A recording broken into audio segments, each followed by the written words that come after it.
मुजफ्फरपुर, बिहार के मुजफ्फरपुर में जो बालिका सुधार गृह था उसमें बड़ा भयानक कांड हुआ था। उसी से इसका एक तुलना की जा रही है कानपुर में जो संरक्षण गृह है। पूरा मामला क्या है, थोड़ा इस पर विस्तार से बताएं।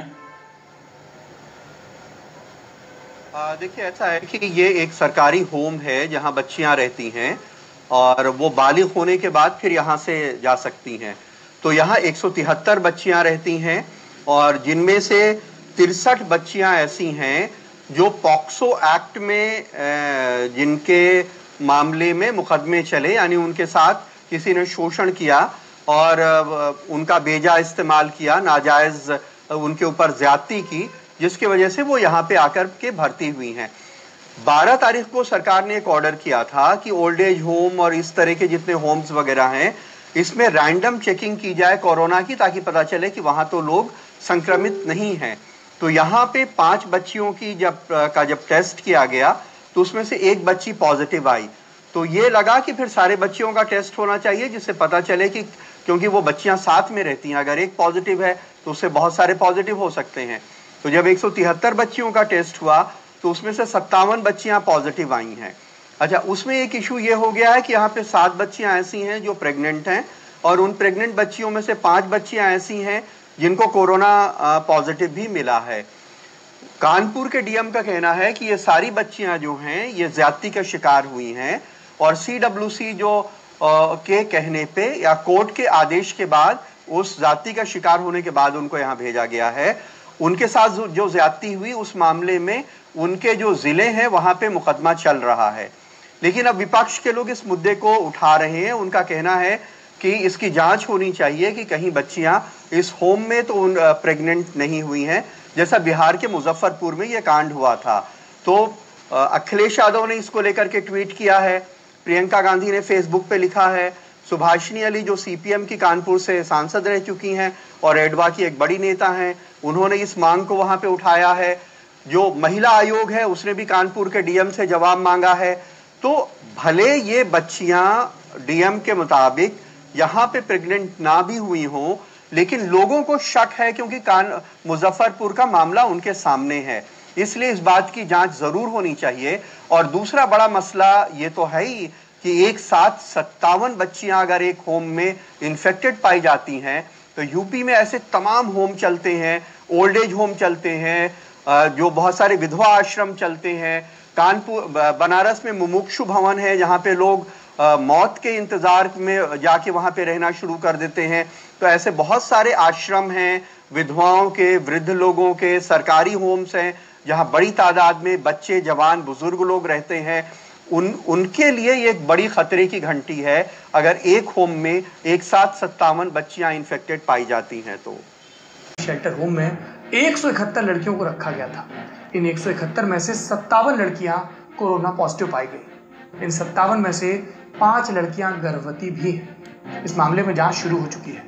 इंडिया टुडे को मिली जानकारी के मुताबिक 15 और 17 जून को बड़ी संख्या में मामले सामने आने के बावजूद स्टाफ और दूसरी लड़कियों को आइसोलेट नहीं किया गया। 19 जून को जब 16 और लड़कियों की रिपोर्ट पॉजिटिव आई तब जाकर प्रशासन ने बिल्डिंग को सील किया। कानपुर के पुलिस कमिश्नर सुधीर महादेव ने कहा है कि शेल्टर होम चला रहे अधिकारियों के खिलाफ जांच की जाएगी। ये थी सुर्खियां।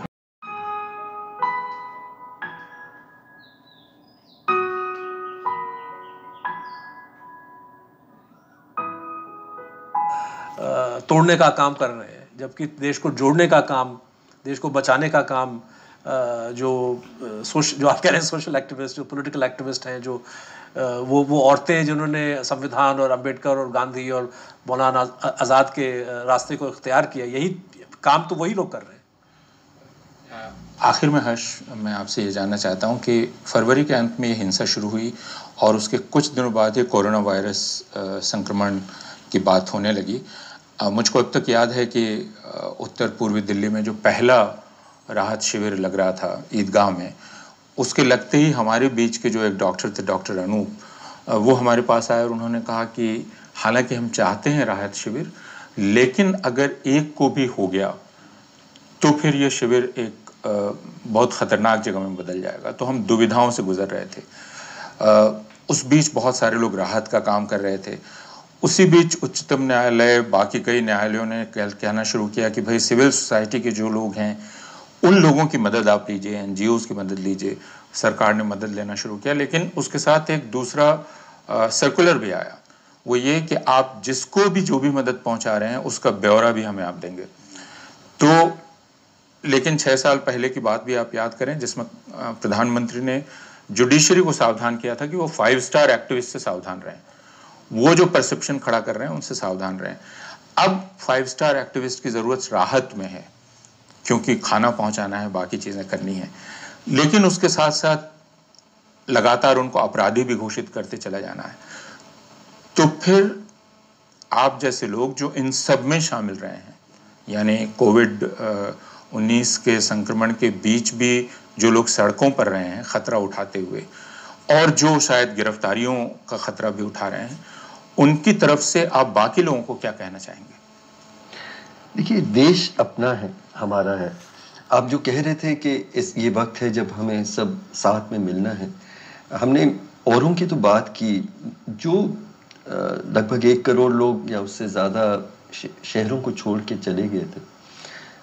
मतलब उनकी उदासी ये भी थी कि उनकी रोज़गार ख़त्म हो गई और तकलीफ़ें थी, पर मुझे लगता है कि सबसे ज़्यादा उनका विश्वास टूट गया।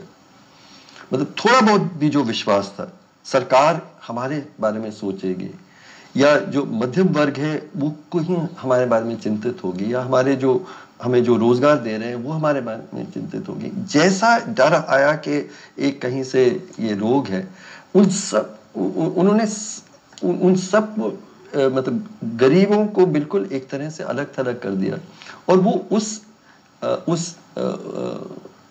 जो विश्वास टूटा है, मुझे लगता है वो सबसे बड़ा मतलब भूख भी, रोजगार भी जब जुड़ जाएंगे, ये विश्वास कैसे जुड़ेगा? ये विश्वास कि ये देश गरीबों का उतना ही है। तो जब आप कहते हैं कि ट्रेनों को आप अलाउ ही नहीं करते हैं, 2 महीनों तक लोग जैसे सड़कों पे गए, जब ट्रेन आपने शुरू किया तो उसमें ये नियम है, आपका हेल्थ सर्टिफिकेट आपको लाना है, आपका क्वारंटीन होगा, लेकिन जब प्लेन आप शुरू करते हैं कहते हैं नहीं ये तो प्रैक्टिकल नहीं है, ना आपको हेल्थ सर्टिफिकेट की ज़रूरत है, ना क्वारंटीन की ज़रूरत है। इतना ओपन क्लास बायस हमारी सरकार कर रही है। मुझे लगता है कि ऐसे वक्त में ये जो लगातार हम एक खतरे के बाद उससे बड़े खतरे, उससे और बड़े खतरे में गए हैं, ये वक्त आया है जब देश किस तरह का देश, ये बीमारी जब खत्म होगी, एक वक्त आएगा जब हम उस पार जाएंगे, उस पार हम किस तरह का देश बनाएंगे। मैं एक बार फिर कहता हूँ, इसका फैसला हम ये संसद में बैठे लोग नहीं कर पाएंगे।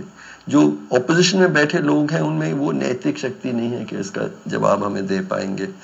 न्यायालयों से हम लोगों का हमें उस तरह का सपोर्ट कई जगहों में नहीं मिल रहा है।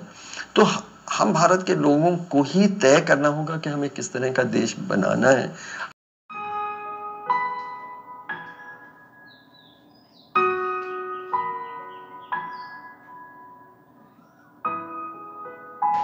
और गरीब विरोधी हुआ। पहले काम छिप छिप के करता था मीडिया, गरीबों के विरोध में कॉरपोरेट के तर्कों की बातें रखता था, लेकिन अब आजकल खुलकर करता है, गांव का भी विरोध करता है।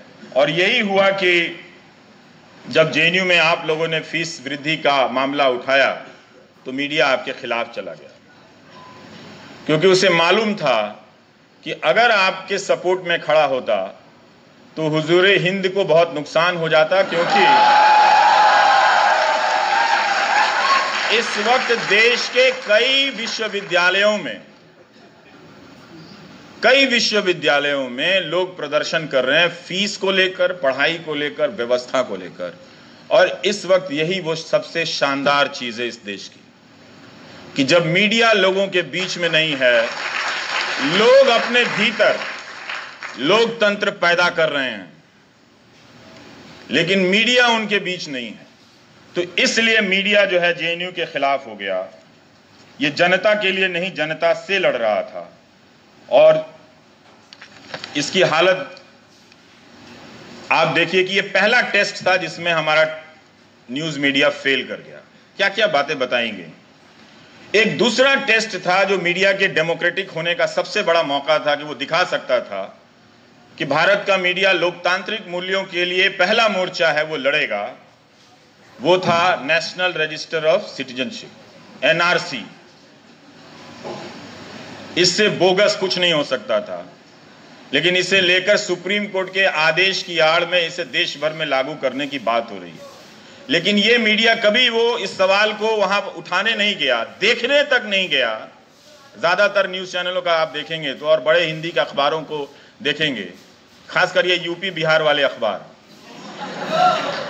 जहां से 120 सीटें आती हैं, इनका प्रोजेक्ट बाद में समझ में आया कि ये अखबार अपनी जनता को किस तरह से अंधेरे में रख रहे हैं।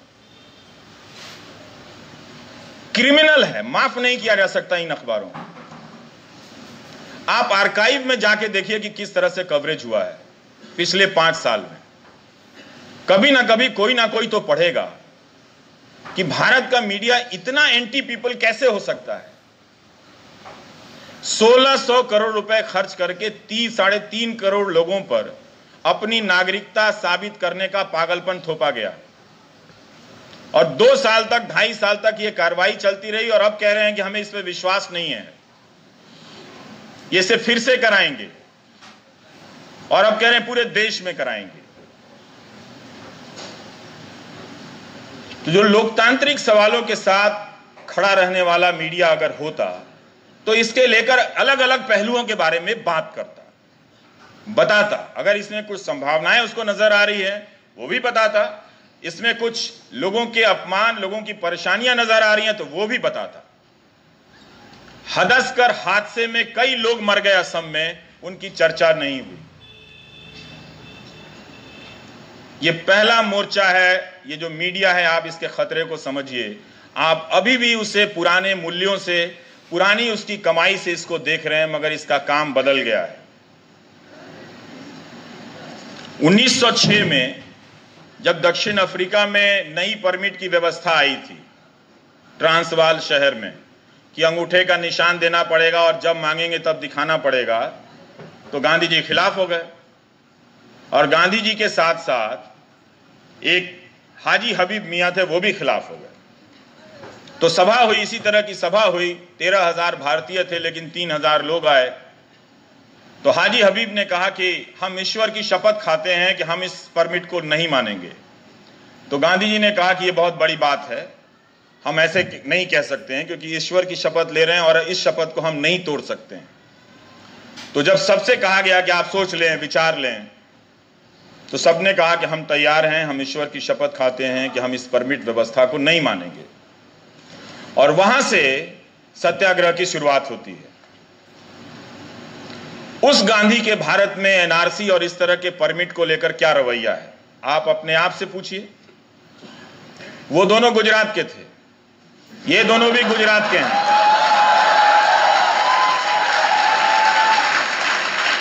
अगर वो भारत को बनाने का जो सपना, जो 1906 में एक जिद की तरह 1-2 व्यक्तियों पर सवार होता है, जुनून, वो जज्बा अगर होता तो सारा देश इस बोगस आइडिया के खिलाफ आज सत्याग्रह कर रहा होता।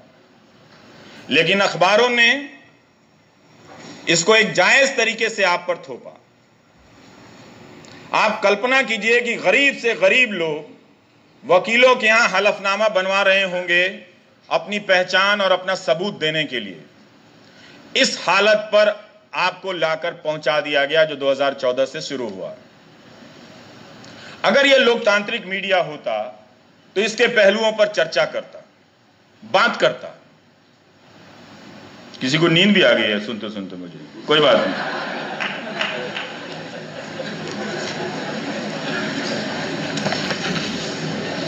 तो आप सोचिए कि कितनी भयावह बात है कि आप अपनी नागरिकता का सर्टिफिकेट लेकर, बाप दादों की जमीन का फोटोकॉपी लेकर आप लाइन में खड़े हैं। एक विधायक ने मुझे फोन किया कि उनके क्षेत्र के मतदाता रोज सुबह 700-800 की संख्या में पहुंच जाते हैं, ज्यादातर मुस्लिम गरीब अनपढ़ औरतें हैं, और वो चिट्ठियां लिखवाना चाहती हैं पहचान के तौर पर, क्योंकि उन्हें डर है कि एनआरसी आ जाएगा तो उनकी पहचान चली जाएगी, उनका मुल्क छिन जाएगा। लेकिन अब आप गांधी के भारत में नहीं हैं और ना ही आप गांधी के मानने वाले लोगों में से हैं। होते तो आप इस मुल्क के लिए खड़े होते, लोग खड़े होते इस मुल्क के लिए, कोई खड़ा नहीं हुआ। जबकि वो संसद में बोल गए कि हम इसे राष्ट्रीय स्तर पर लागू करेंगे। आप कल्पना कीजिए कि देश भर में गरीब से गरीब लोगों की क्या हालत होगी। और अभी भी हो रहा है कि लोग अपना सर्टिफिकेट बनाने के लिए तहसीलदारों के दफ्तर में रिश्वत दे रहे हैं और बड़ी मात्रा में सिर्फ इस भय के कारण कमाई हो रही है। ওটাও খাবো, একটা দাঙ্গা আটকাতে পারলেন, বন্ধ হলো যুদ্ধ, একটা মানুষের প্রাণ বাঁচাতে পারছেন, পাড়ায় পাড়ায় চলছে যুদ্ধ, তাই ওটাও খাবো আর লড়েও যাব। জয় শ্রীরাম। আল্লাহু আকবার।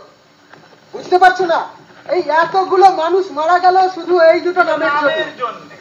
আমাদের জন্য সৈন্য, আমাদের ঠেকানোর জন্য রকেট, আমাদের জন্য প্লেন, আমাদের জন্য ট্যাঙ্ক। একদম আমাদের জন্য বেতন, আমাদের জন্য এত টেনশন, আর আমাদের জন্য আপনাদের জন্য দাঙ্গা, আপনাদের জন্য মহামারী, আপনাদের জন্য বাচ্চা, আপনাদের জন্য আধার কার্ড, আপনাদের জন্য নারী পাচার, আপনাদের জন্য এই সমাজটা তাকিয়ে দেখুন পুরো নোংরায় ভরে গেছে। এইগুলোকে কন্ট্রোল করছেন না কেন? কে কন্ট্রোল করতে বলেছে? আমাদেরকে খচ্চর পেয়েছেন না গাধা? প্রেসিডেন্টকে কেউ কি চিঠি দিয়ে বলেছে এগুলো বন্ধ করতে হবে? শুনেছেন কোনোদিন প্রাইম মিনিস্টারের অফিসের সামনে ধর্ণা দিয়ে বসে আছে কেউ? আমাদের দেশের লোক এইগুলোকে নিয়ে দুটো বই লিখবে বা নচের দিকে করবেই না। আবার সলিউশন চাইছে। হ্যাঁ দেখেন না বস্তি বাড়িতে মানুষ কত সুখে রয়েছে, তারা কি কোনোদিন বলেছে যে তাদের সলিউশন চাই? বলুন দিন উত্তর। এমন প্রশ্ন তো পাপের জন্য শুনিনি, 1000 বছর ধরে কি উত্তর চাইনি, তাই পাবেও না। সলিউশন চাই আমরা তো মাত্র 2%। যেদিন এদের মতো রিপোর্টাররা আমাদের মতো 2% এর নিয়ে রিপোর্ট বন্ধ করে বাকি আপনাদের মতো 98% এর ভালো খবর ছাড়বে, সেই দিন যুদ্ধ বন্ধ হবে। কি বলছেন জাতা? আমরা বলেছি যুদ্ধ করো, একদম। আমরা বলেছি ট্যাঙ্ক চালো, একদম বলেছেন। আমরা বলেছি প্রেম কেন, একদম আপনারাই বলেছেন। আমরা বলেছি মানুষ মারো। কালকে কাদের ছবি ছাপবেন? আপনাদের। কালকে কাদের নিয়ে লিখবেন? আপনাদের নিয়ে লেখা হবে। কালকে আপনাদের খবর কাগজের হিরোটাকে অবভিয়াসলি আপনারা। আমাদের কথাই উঠবেন আর বসবেন, উঠবেন আর বসবেন, উঠবেন আর বসবেন।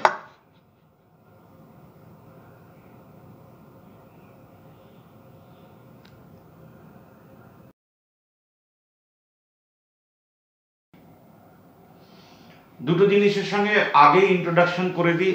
মোমবাতিটি জ্বলছে, আপনি যে কজন মানুষের প্রাণ বাঁচাতে পারবেন। আর আমাদের স্ট্যাচু অফ ইউনিটি হচ্ছে এইটা, 1 টাকার চেয়ে কম দাম। যারা 3000 কোটি টাকার মূর্তি নিয়ে প্রচুর কমপ্লেন করেছে তাদের জন্য জানিয়ে দিই, কমপ্লেন আপনি করতেই পারেন, আমাদের ডেমোক্রেটিক কান্ট্রি আমরা যা ইচ্ছে বলতে পারি। তার মানে কি এটা দাঁড়ালো যে আপনি কমপ্লেন করলেন আর নিজে কিছু করলেন না? এটা হতে পারে না। তার মানে আপনি যখন কমপ্লেন করছেন আপনারও কিছু করার আছে, সেই জন্য আপনি কমপ্লেনটা করছেন। তাহলে আপনার করারটা কি আছে?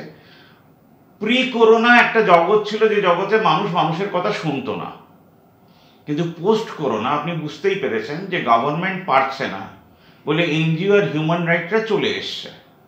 তাহলে আমরা শুরু করি ওথ নেওয়া নিয়ে, যে আমি ইলেকশনে অনেকগুলো প্রমিসেস করলাম, রাখতে পারলাম না, এটা তো হতেই পারে।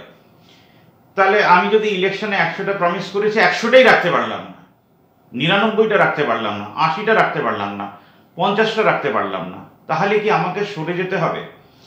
আমরা সবচেয়ে প্রথমে দেখালাম আপনাদেরকে রিফর্ম হোম নিয়ে। একটি ইউপির মতন জায়গা, কানপুরের একটা রিফর্ম হোম, 173টি মেয়েকে রাখা হয়েছে, তার মধ্যে 63 জন করোনা এফেক্টিভ মানে পজিটিভ, তার মধ্যে 7টি মেয়ে প্রেগনেন্ট। রিফর্ম হোমে মেয়ে প্রেগনেন্ট কি করে হলো?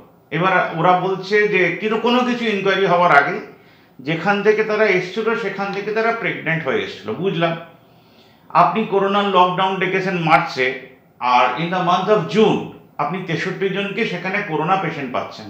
তার মানে বাইরের থেকে লোকেরা এসে তাদেরকে করোনা দিয়ে গেছে। এটা কি করোনাও দিয়ে গেছে? খুব বেশি মাথায় না ঘামালেও বুঝতে পারবেন যে সেখানে ভুল কাজ হচ্ছে। এবার বড় বড় চ্যানেলদের কাজ যেটা সেটাকে রিপোর্টিং করে ছেড়ে দেওয়া, যে জন্য আমরা একটা নাটকের শর্ট দেখালাম যে আমরা বলছি এদেরকে ধরে মারা উচিত। আমরা নাটকে বলছি, আসলে কি আপনি একটা জার্নালিস্টকে ধরে মারতে পারবেন? আপনি জার্নালিস্টকে বলতে পারবেন যে তোমরা ভাই 98% ভালো মানুষদেরকে নিয়ে রিপোর্ট করো না কেন, তাহলে তো দেশ বদলে যেত। আমরা পরের কথায় আসি, মানে রিফর্ম হয়েই থাকছি এখন। তাহলে আপনি কি করতে পারেন? এবার রোল অফ সিটিজেন, ভাবনামুখ যেটা বারবার করে বলে রোল অফ সিটিজেন্সটা কি হবে? এই রিফর্ম হোমের সামনে নিশ্চয়ই কিছু মানুষ থাকেন, তো তারা যদি সিসিটিভি ক্যামেরা লাগিয়ে সেখানে তাক করে থাকেন, তাহলে সেখানে কে ঢুকছে কে বেরোচ্ছে রিপোর্টটা আমরা পেয়ে যাব।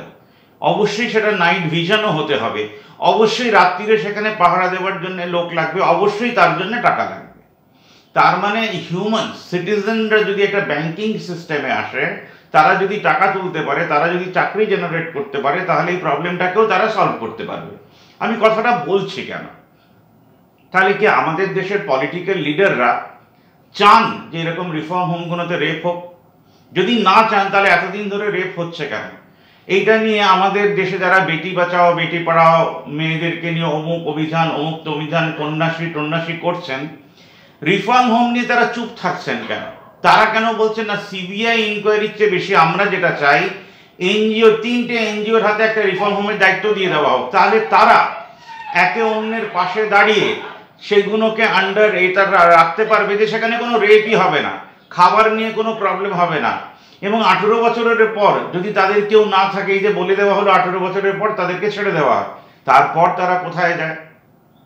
তারা কি কোনো প্রস্টিটিউট কর্নারে গিয়ে পৌঁছায়? এই প্রশ্নগুলো কি ওঠে না? ভারতবর্ষের সিটিজেনদের রাইটটা কি? আমি ধরে নিচ্ছি তাহলে একটা গভর্নমেন্ট যখন ওথ নিচ্ছে যে আমি ভারতবর্ষের সংবিধানকে মেনে চলবো, অমুক মেনে চলবো, তাহলে তার সঙ্গে এটাও বলুক যে যদি কোনো রিফর্ম হোম যেটা গভর্নমেন্টের দ্বারা পরিচালিত, সেইখানে কোনো ধর্ষণ হলে বা একটি মেয়েকে অন্য অবস্থায় পাওয়া গেলে আমরা রিজাইন দেব। তার কারণ হচ্ছে ভারতবর্ষে ওথ তো নেওয়া যায় কিন্তু দায়িত্ব কিছু থাকে না। আপনি ভাবুন দিল্লিতে দাঙ্গা হয়ে গেল, তার মানে র ফেল, নিয়া ফেল, অমুক ফেল, যে কটা সিক্রেট এজেন্সি আছে সবাই ফেল। তাহলে কি আমরা সবাইকে বাদ দিয়ে দিলাম? সেই সময় একটা মানুষকে দেখেছেন সেই জায়গায় ছিল, 2 দিন পরে রিপোর্ট আসতে শুরু করলো যখন আসল ঘটনাটা ঘটে গেছে।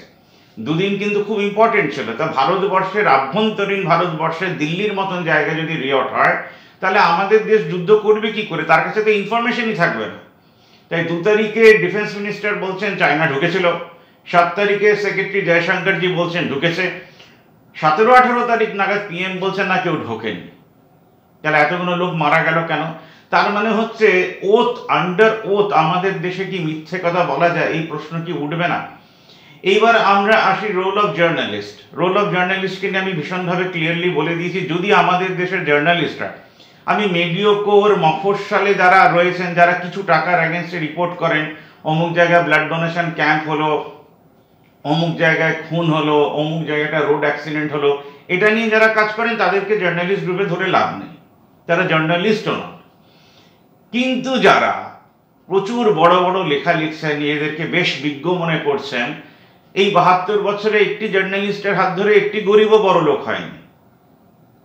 তাহলে কি এই প্রশ্নটা আজকে 2020-তে আমরা করব না যে জার্নালিস্টদের আসল রোলটা কি? আমরা তো 4th পিলার, আমরা নয়, আমরা একটা ইউটিউবার। আমরা মনে করি যে কিছু কিছু প্রশ্ন আপনাদের সামনে তুলে ধরবো, সেটা আপনারা দেখতে পারেন, নাও দেখতে পারেন, কারণ আপনাদেরও মনে হবে যে আমরা বড় বড় চ্যানেলদেরকে শুনি, তাহলে হয়তো দেশে চেঞ্জ আসবে। এই বড় বড় চ্যানেলদেরকে শোনার জন্য দেশে কোনো রকমই চেঞ্জ আসেনি, আসার সম্ভাবনাও নেই। তার কারণ হচ্ছে তারা শুধু কমপ্লেন করে যাচ্ছে। আজ থেকে আমরা ঠিক করেছি যে বড় চ্যানেলে যারা ভালো ভালো কথা বলছেন, অ্যাটলিস্ট তাদেরকে তো শোনানো যেতেই পারে আপনাদেরকে, তারপরে আমাদের বক্তব্য রাখা যেতেই পারে। এইবার আমরা আসবো, দিল্লি রিয়টস হয়ে গেল, রোল অফ পলিটিক্যাল পার্টি।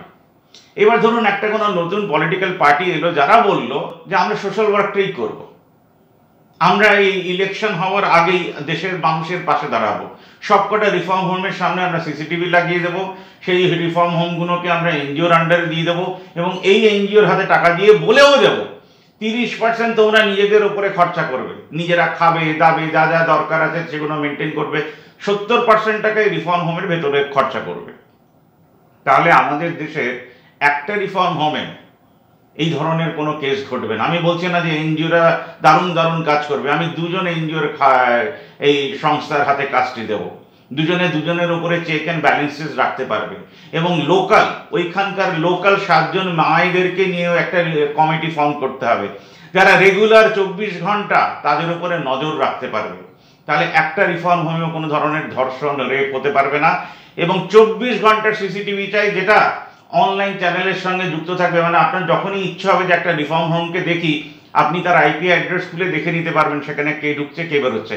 ভারতের citizens will take care of this homes. এটা তো হতেই পারতো, এটা হতেও পারে। এবার ঘটনা হচ্ছে রিয়ট হয়ে গেল।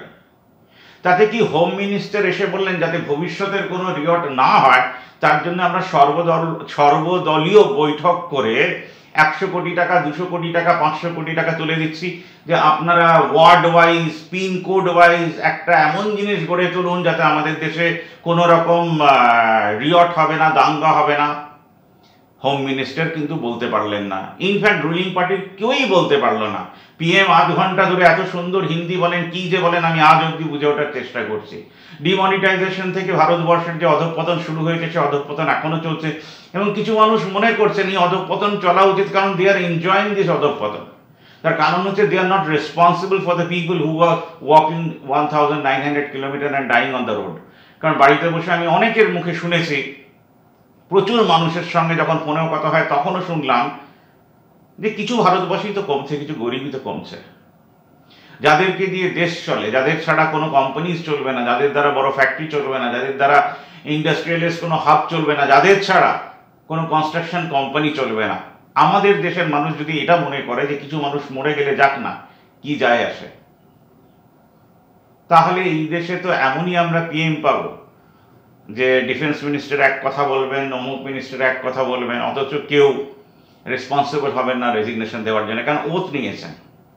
কিন্তু এই ওথে এটা বলা হয়নি যে আমরা ভুল কাজ করলে আমরাই রেজিগনেশন দিয়ে দেবো, সুপ্রিম কোর্টকে জানাতে হবে না। এইবার আসি যেটা রোল অফ পলিটিক্যাল পার্টি। দেখুন, যুদ্ধ চলছিল না, তাও 19 লাখ লোক বেঘর হয়ে গেছে। তারা এতটা মিসম্যানেজ, আপনি বুঝতেই পারছেন আমি কাদের কথা বলছি, আমি বিজেপির কথা বলছি। এই মুহূর্তে জানে না সারা দেশের নাগরিক কিনা, তাও এখনো শুরু হয়নি। 1600 কোটি টাকা খরচা করে হোম মিনিস্টার বলছেন পুরোটাই ভুল, আবার করে আমরা করব। তো তারা ভাবুন, পুরো দেশে যদি তারা এই জিনিসটা করতে চায়, তার আগে আমাদেরকে তাদের হারিয়ে দেওয়ার কথা ভাবতে হবে। একটা তো ভোট সিস্টেম আছে, ডেমোক্রেটিক প্রসেসে আর কি কি করা যেতে পারে সেগুলো নিয়ে ভাবার সময় ভীষণভাবে এসছে। এবার আপনারা শুনুন মানিক ফকিরকে, তারপরে শুনুন আরুণজিকে। ডিপ্রেশন, আমাদের দেশে ডিপ্রেশন স্বাভাবিকভাবেই থাকা উচিত। তার কারণ হচ্ছে আপনি ইনহেরিট করছেন এমন একটা দেশকে, জন্মের লগ্নে থেকে আপনি জানেন আপনার বাড়ি ডিভাইডেড, আপনার পাড়া ডিভাইডেড, আপনার ক্লাব ডিভাইডেড, আপনি যে স্কুলে গিয়ে পড়লেন সেখানে মানুষেরা ডিভাইডেড, তারা পড়াশোনা দেখায় না, হোমওয়ার্ক দেখায় না। তারপরে আপনি যে অফিসে যাচ্ছেন সেখানে মানুষ ডিভাইডেড, আপনি যে ট্রেনে করে যাচ্ছেন ট্রেনের মানুষেরা ডিভাইডেড। আমাদের কোনো কমন এজেন্ডাই নেই যে আমরা মায়েদের পাশে দাঁড়াবো। ওরে বাবা রে, ভাবা যায়? ভারত মাতা কি জয় বলা যায়? মায়েদেরকে পেনশন দেব, ভাবাই যাচ্ছে না। কিন্তু এগুলো সব সত্যি হতে যাচ্ছে। ভাবনামুখ বলে বলে কিছু মানুষ এগিয়ে এসছেন যারা এই কাজটা করবেন। একটা পলিটিক্যাল পার্টি এই সময়, করোনার সময় তারা স্ট্যান্ড নিয়েছে। আমি তাদেরকে ভিডিও করে পাঠিয়েছিলাম। তাদের অফিসিয়াল রিলিজ যেদিন হবে সেদিন আরও অনেক কিছু কথা আপনাদের সামনে তুলে ধরবো, কিন্তু তাদেরও ভিডিও দেখুন, খুব মজা পাবেন। কারণ ভাবনামুখ ভাবার কথা শুধু বলে না, আপনার যে একটি ভোট সেটা কোহিনূর চেয়ে ইম্পর্টেন্ট। 500 টাকায় গরিবেরা আর বিকবে না হয়তো, তাদের সঙ্গে কথা বলুন। যারা আপনার বাড়িতে কাজ করতে আসছে 5 বছর ধরে তাদের মাথা খান, যাতে 500 টাকার মদের বোতলে যারা যেন বিকিয়ে না যায়, তার চেয়ে অনেক বেশি কিছু আপনি দিতে পারবেন যদি তার সঙ্গে একটু আপনার বুদ্ধিটাকে খরচা করে ফেলেন, একটু শেয়ার করে নেন। এবার তাদেরও কথা শুনুন, যারা রেগুলার আমি চেষ্টা করছি তাদের সঙ্গে কথা বলে যে আপনারা বক্তব্য তুলে ধরুন, তাহলে তার উত্তরে যদি কেউ কোনো পলিটিক্যাল পার্টির লোকেরা উত্তর দিতে চায় তারাও ধরতে পারবে, শুধু হোয়াটসঅ্যাপ করে ভিডিও পাঠাতে হবে। আজকের এতটাই। এবার মানিক ফকিরকে শুনুন, আরুণজিকে শুনুন, আর কিছু পলিটিক্যাল পার্টির ভিউজটা দেখুন বাই ভিডিও। ধন্যবাদ। নমস্কার।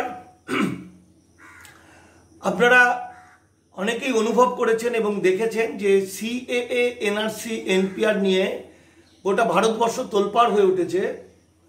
কিছুদিন একটু থিতি আছে যেহেতু লকডাউন বলে, করোনা ভাইরাস বলে, এবং আন্দোলনের সাথী হয়েছেন লক্ষ লক্ষ বললে ভুল হবে, কোটি কোটি মানুষও।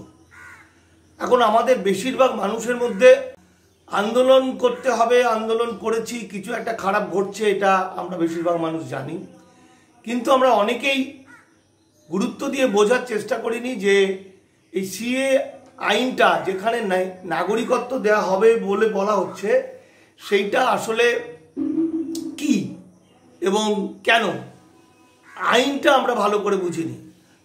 অনেকের ধারণা, এবং কেন্দ্রের মাননীয় মুখ্যমন্ত্রী, প্রধানমন্ত্রী এবং স্বরাষ্ট্রমন্ত্রী, এমনকি রাজ্যের ছোট বড় সব নেতারা বলেছে এই আইনে মুসলমানদের সরিয়ে দেওয়া হবে, তাড়িয়ে দেওয়া হবে, আর হিন্দুদের নাগরিকত্ব দেওয়া হবে।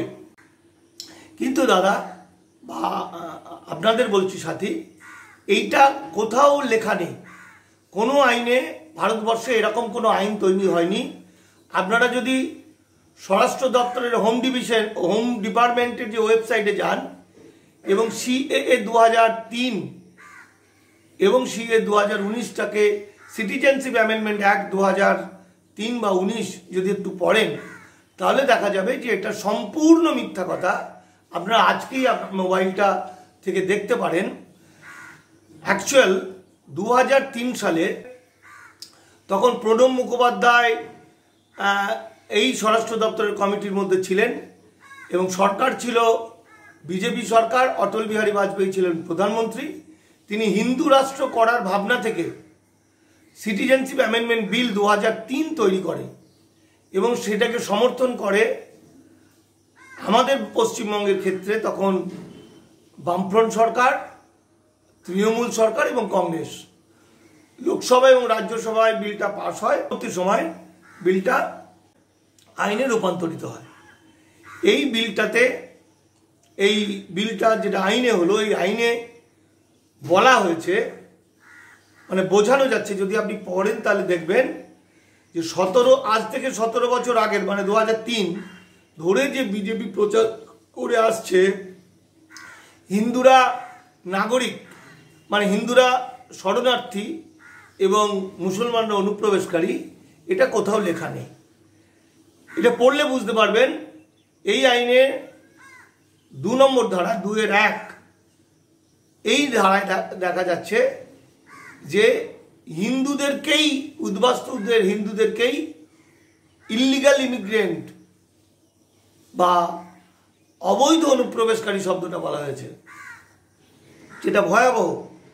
এবং এইভাবে যে হিন্দু সম্প্রদায়ের মানুষকে এত অপমান করা যায়, এটা আসামির জায়গায় নিয়ে যাওয়া, যে অবৈধ অনুপ্রবেশকারী, যদিও অনুপ্রবেশকারী শব্দটার নয়, এটা হচ্ছে অভিবাসী, তথাপি এটাকে ব্যবহার করা হয়েছে অবৈধ অনুপ্রবেশকারী হিসাবে। এটা বিজেপি করেছে হিন্দুদেরকে, কারণ দেশভাগে বলি হয়ে মুসলমানরা ভারতবর্ষে আসেনি, এসেছে হিন্দুরা।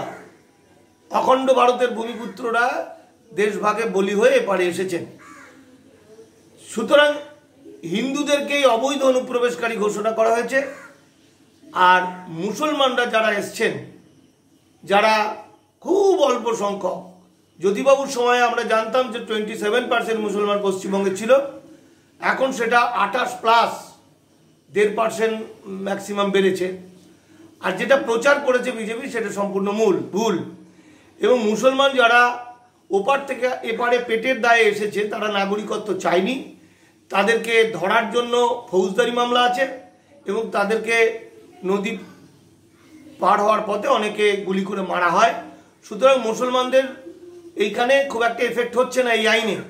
এই আইনে হিন্দুদেরকে বলা হয়েছে অবৈধ অনুপ্রবেশকারী, এবং এই আইনে বলা হচ্ছে এরা আর কোনোদিন কোনো মতে কোনো পথে ভারতবর্ষের নাগরিকত্বের আবেদন করার অধিকার পাবে না। এই আইনের 14 ক ধারায় বলা হয়েছে, আর একটা মারাত্মক, যে প্রতিটি রাজ্যকে এই আইনটা বলবৎ করতে হবে, যেটা এখন হচ্ছে এনপিআর এর মাধ্যমে। এবং সেখানে বলেছে যে এই যে অবৈধ নাগরিক তারা বাদ দিলে যে বৈধ নাগরিকগুলো থাকলো, এই বৈধ নাগরিকদের একটা তালিকা তৈরি হবে। এই তালিকাটার নাম হচ্ছে এনআরসি, নাগরিক পঞ্জি।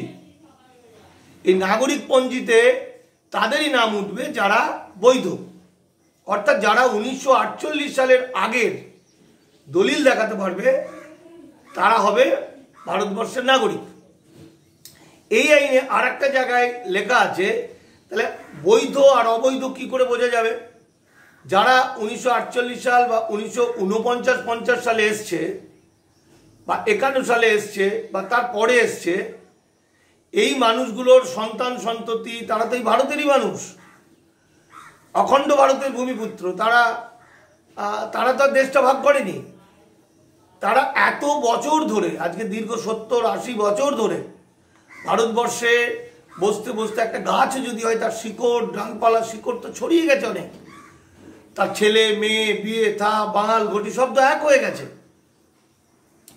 এখন এইটা ধরার জন্য যে আইন যেটা করা হয়েছে, যেমন CA 2003টা হলো ভয়ঙ্কর। এই আইনের 14 ধারায় যেমন বলা হচ্ছে যে প্রতিটি রাজ্যকে এনআরসি করতে হবে, সেরকম ওখানে একটা রুল করা হয়েছে। রুল শব্দটা যারা জানেন না তাদের জন্যই বলছি, আইনের বাইরে রুল হয় না, আইনটাকেই ইমপ্লিমেন্ট করার জন্য রুল হয়। কিভাবে করবে সেই রুলে বলা হয়েছে একটা ন্যাশনাল পপুলেশন রেজিস্টার হবে, অর্থাৎ একটা বাড়িতে যদি, বিয়ে বাড়িতে যদি অনেক লোক আসে, কত পুরুষ কত নারী কত শিশু যদি লেখা হয়, এটাকে কত মানুষ এসছে বোঝা যায়, জনগণনা।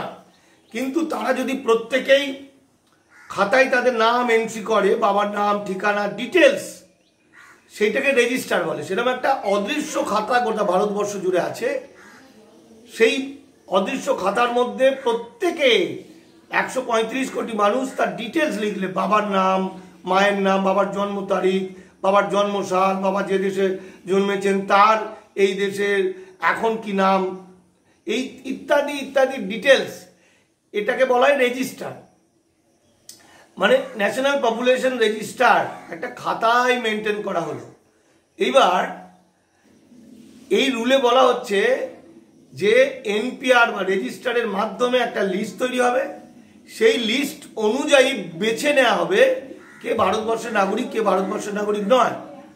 ধরা যাক ওখানে লেখা আছে যে বাবার জন্মস্থান কোথায়, বাবার জন্মস্থান নোয়াখালী, কত সালে, 1935 সালে। বর্তমান সে দেশটার নাম কি, বাংলাদেশ।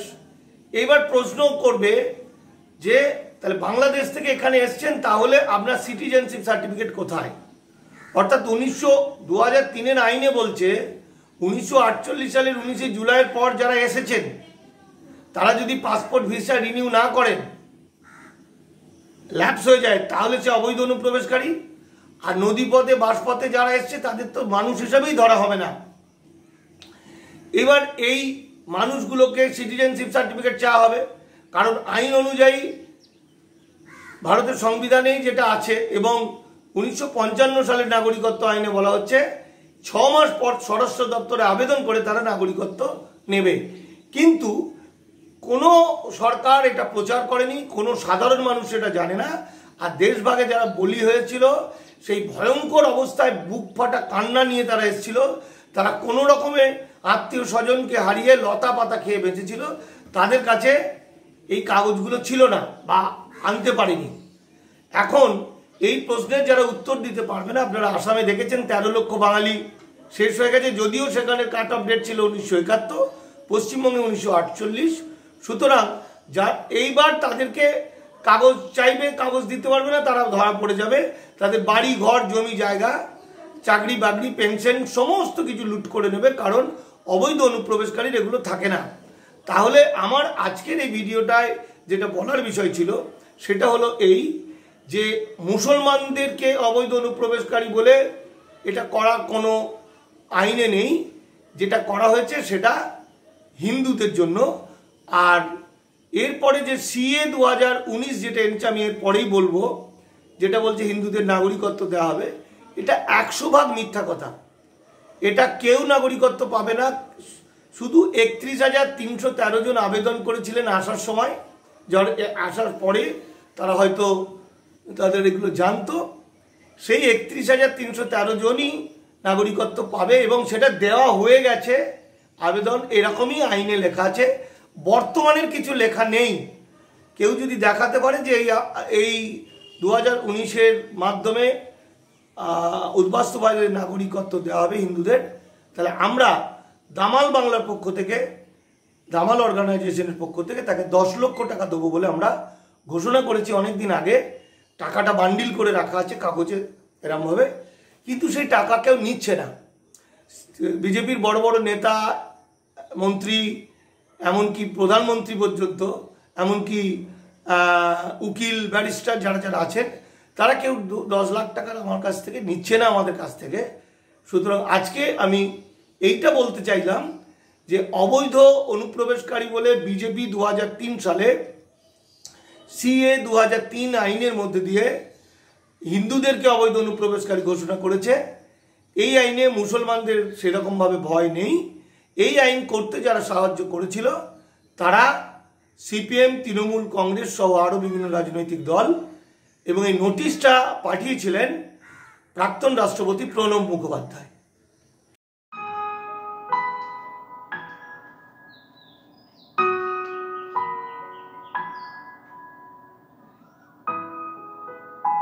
গঙ্গা কিন্তু এমনি বয় না, গোমুখে বরফ গলে, তাই গঙ্গার উৎপত্তি হয়, গঙ্গার জন্ম হয়।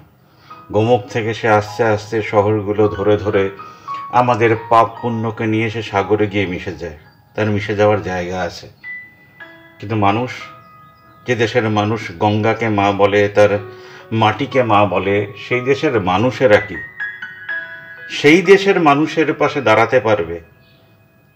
আমাদের দেশের হিন্দুরা মাটিকে মা বলে, গঙ্গাকে মা বলে, অথচ বারাণসীর মতন জায়গায় 38,000 মা অসহায়।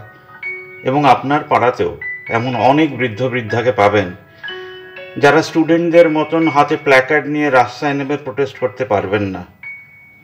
তাদের এই নিঃশব্দ প্রতিবাদ কি আমরা শুনতে পাই? কোনো কি NGO আছে যে পাড়ায় পাড়ায় পোস্টার লাগিয়ে বলবে যে আমরা 60 ঊর্ধ্বে মানুষদের পাশে দাঁড়াতে চাই? আমাদের দেশের কোনো NGO কি সেই সিস্টেম গড়তে পারবে যে সিস্টেমে আমি, আপনি, আমরা সবাই জড়িত থাকব, বুকে একটা ব্যাজ লাগিয়ে ঘুরব যে আমরা ভারতের পাশে দাঁড়াতে চাই? আমাদের লিঙ্কটা খুলে দেখুন। ভারতে কি এমন সংগঠন কোনোদিনই গড়ে উঠবে যে সংগঠন স্লোগানে থাকবে না? সেই সংগঠন মানুষ মারবে না, মানুষকে বাঁচাবে। তাদের প্রতিবাদ হবে মানুষের পাশে দাঁড়ানো এবং সেই সিস্টেমকে গড়ে তোলা, যে সিস্টেম আমাদের নাতি নাতনির পাশেও দাঁড়াতে পারবে। আসুন প্রদীপ দাসের সঙ্গে কিছু কথা বলেনি, তাকে কিছু প্রশ্ন করে পাঠাই, তিনি ভিডিও আকারে উত্তর পাঠাবেন।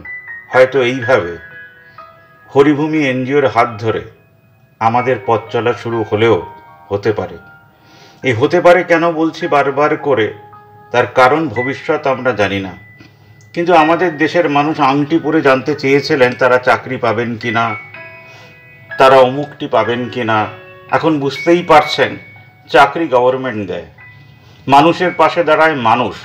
করোনার সময় প্রমাণিত সত্য যে আমরা আমাদের পাশে দাঁড়িয়েছিলাম, তাই সুপ্রিম কোর্ট থেকে বলতে হয়েছে যে হ্যাঁ, NGOরা করে দেখিয়েছে, হিউম্যান রাইটরা করে দেখিয়েছে। যেখানে যেখানে গভর্নমেন্ট ভুল করেছে, মানুষ পিটিশন করেছে সুপ্রিম কোর্টে। বারবার ভুলকে ঠিক করার নাম হচ্ছে NGO। আসুন আমরা এবার প্রদীপ বাবুকে শুনি।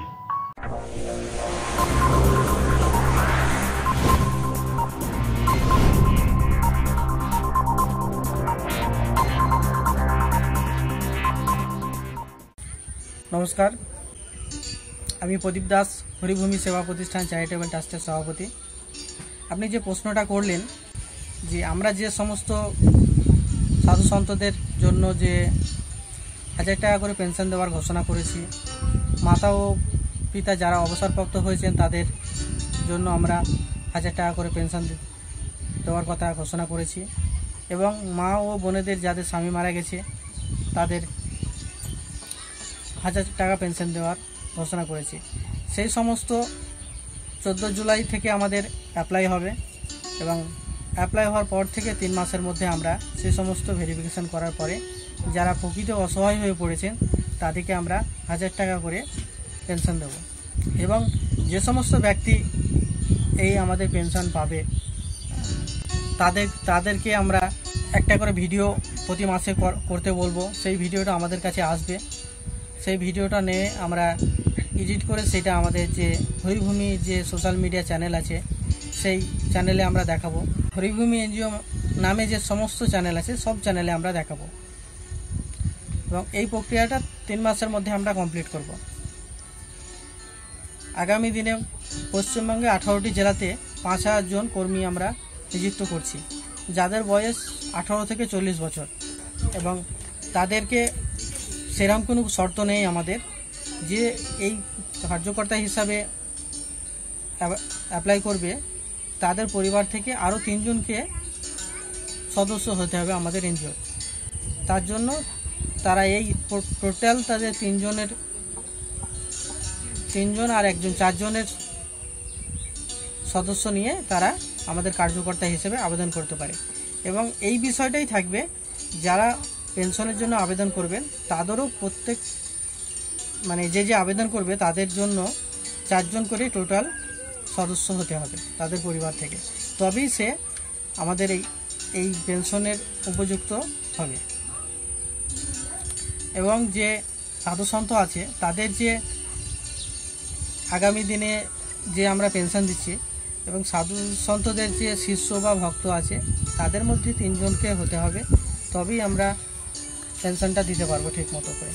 কেননা যত আমাদের প্রচার হবে সেই প্রচারের মাধ্যমে তাদের যে ভক্ত বা শিষ্যরা থাকবে বা পরিবারের কেউ থাকবে সেই সমস্ত ব্যক্তিগণ আমাদের এই খবরগুলো যখন প্রচার করবে তখন আমরা মানুষের কাছে তাড়াতাড়ি পৌঁছাতে পারবো এবং সমস্ত মানুষ এর থেকে উপকার হবে। আমাদের এই সুযোগ সুবিধা শুধু যারা অসহায় ব্যক্তি তাদের জন্যই আছে। আগামী দিনে আমরা চাষি ভাইদের জন্য কিছু সুযোগ সুবিধা আনতে চলেছি, তো সেটা খুব তাড়াতাড়ি আমরা ঘোষণা করব। আমাদের হরিভূমি NGO.org নামে যে ওয়েবসাইট আছে সেই ওয়েবসাইটে আপনারা যাবেন, সেইখান থেকে গিয়ে আপনারা সদস্য হতে পারবেন, পেনশনের জন্য আবেদন করতে পারবেন, কার্যকর্তার জন্য আবেদন করতে পারবেন এবং কোনো যদি অভিযোগ থাকে আমাদের বিরুদ্ধে সেইগুলোও আপনারা কমপ্লেন করতে পারবেন। নমস্কার।